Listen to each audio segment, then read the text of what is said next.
महत्त्वाची बातमी. ओबीसी आरक्षण संपलं असं म्हणत लातूरच्या रेणापूरमध्ये तरुणानं आत्महत्या केली. 35 वर्षीय भरत कराडनं मांजरा नदीमध्ये उडी मारत आपलं जीवन संपवलं. आत्महत्येपूर्वी भरत कराडनं एक चिठ्ठी लिहिली होती.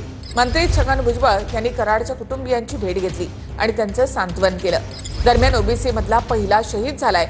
बलिदान व्यर्थ जाऊ देणार नाही असा निर्धार भुजबळांनी व्यक्त केलाय. तरुणाची आत्महत्या. लातूरच्या वांगदरी गावातील घटना. ओबीसीतला पहिला शहीद झालाय. बलिदान व्यर्थ जाऊ देणार नाही, भुजबळांचा निर्धार.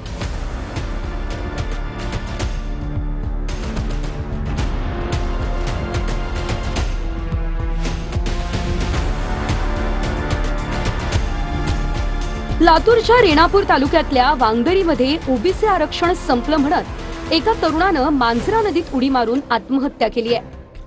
आत्महत्या केलेल्या भरत कराड या तरुणाच्या घरी जाऊन छगन भुजबळांनी आत्महत्याग्रस्त कुटुंबाची भेट घेतली आहे.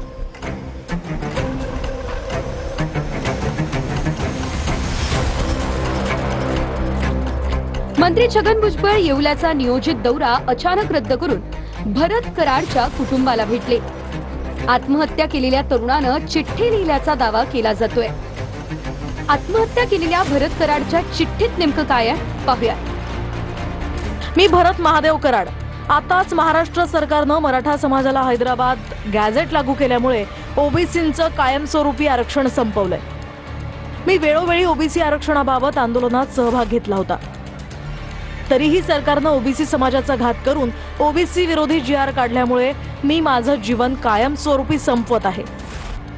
माझ्या पाठीमागे तरी माझ्या कुटुंबाला आणि ओबीसी समाजाला न्याय मिळावा. मी भरत कराड. गावचे लोक सांगतात 3-4 दिवस तोच म्हणत होता की संपलं आपलं, आता काय पुढं राहिलं नाही आपल्याला. आणि त्याचं आणि सगळ्यांच्या समोर त्याने उडी घेतली. लोकांनी वाचवण्याचा प्रयत्न पण केला, पण तो काय वाचला नाही. आरक्षण मिळवण्यासाठी सुद्धा अनेकांच्या जीवात बलिदान झालं. आता वाचवण्यासाठी बलिदान करण्याची पाळी आलेली आहे. माझी विनंती या महाराष्ट्रातल्या सगळ्या ओबीसी त्याच्यामध्ये सगळे आले भरतीमुक्त बाबांनो, कोणी आत्महत्या वगैरे काय करण्याचा प्रयत्न करू नका. आम्ही सगळे ज्यात लढतो आहोत. आमच्या ओबीसी पण आम्ही त्याचं बलिदान जे आहे व्यर्थ जाऊ देणार नाही.